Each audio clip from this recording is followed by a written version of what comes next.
It's time to talk about middle childhood. I've been making all these videos for the developmental psychology series about early childhood for a long time, or at least it feels like it. Now it's time for middle childhood. What the heck is middle childhood?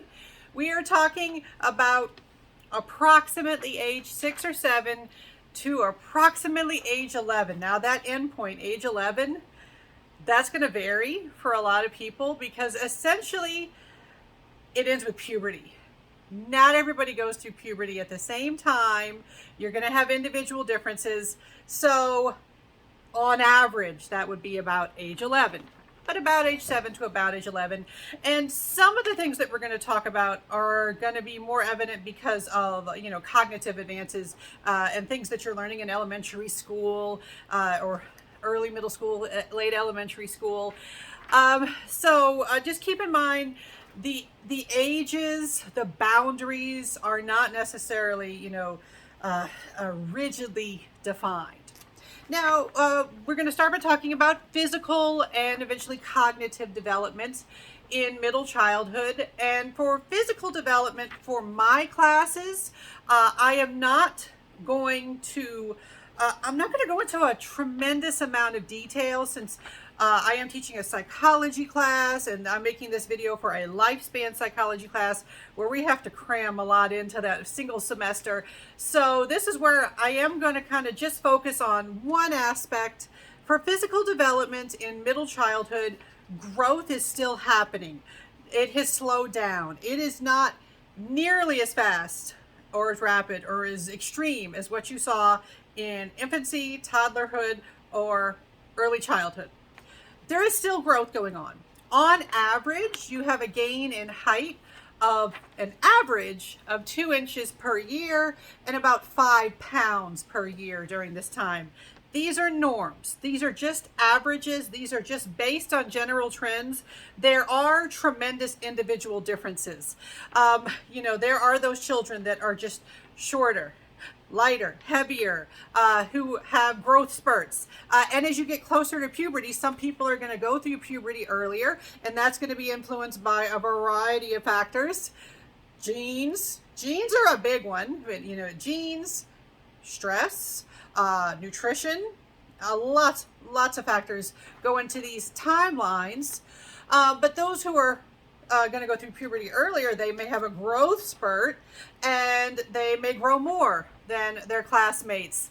The group pictures, school pictures, if you went to a school that had group pictures, you get to a certain point in late elementary school, at least in my experience, I've certainly seen many group pictures where you can see the back row, the tall folks. I was always in the back row, by the way. Not the tallest, but I was always in the back row. The folks in the back row, and you got the folks who got to sit in the front row because they were shorter. And anytime you'd have to line folks up, it's like, wow, there's a lot of diversity here. There's a lot of diversity in terms of how large people are, in terms of height and in weight. All right. So just be aware, there are individual differences. Growth is still going on. All right. And then when puberty comes along, all sorts of physical changes are going to happen. And we'll talk about that when we get to adolescence.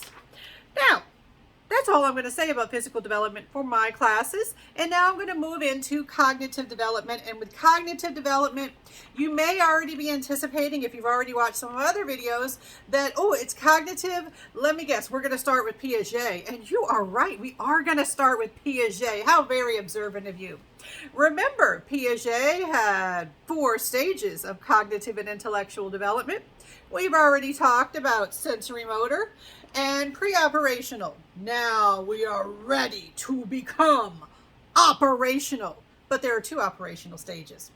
The first one, the one that goes with middle childhood, age 7 to 11 for Piaget, is the concrete operational stage.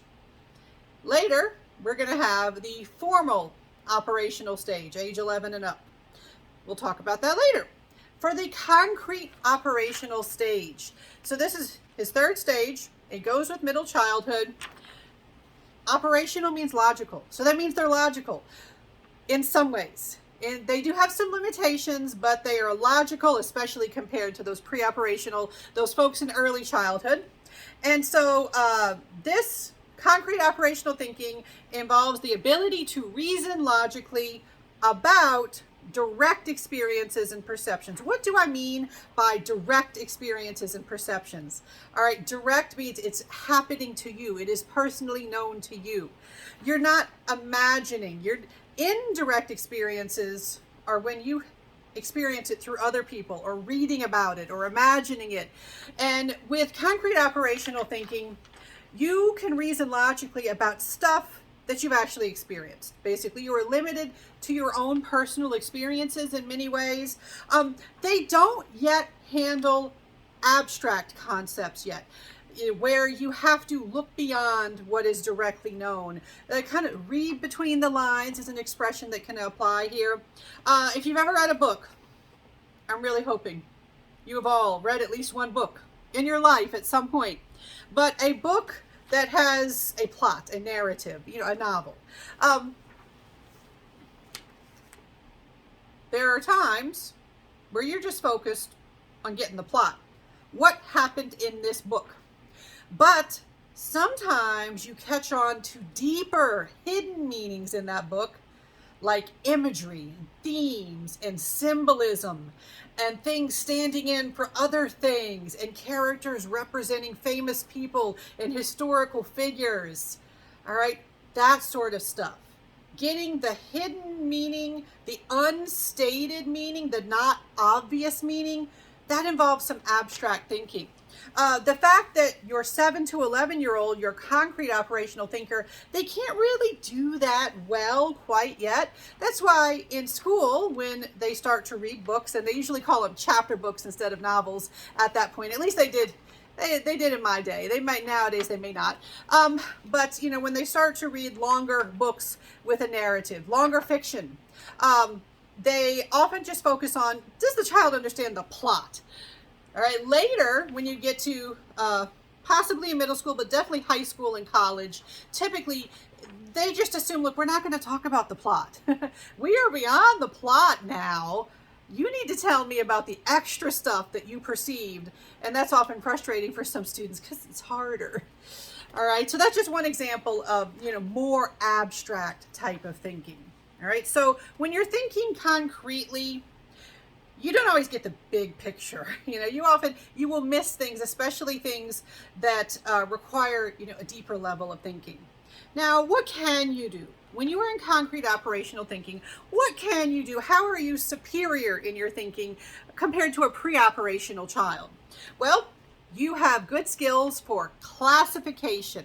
Classification, putting things into categories, classifying objects. It's a logical principle that things can be organized into groups, categories, or classes according to some characteristic they have in common.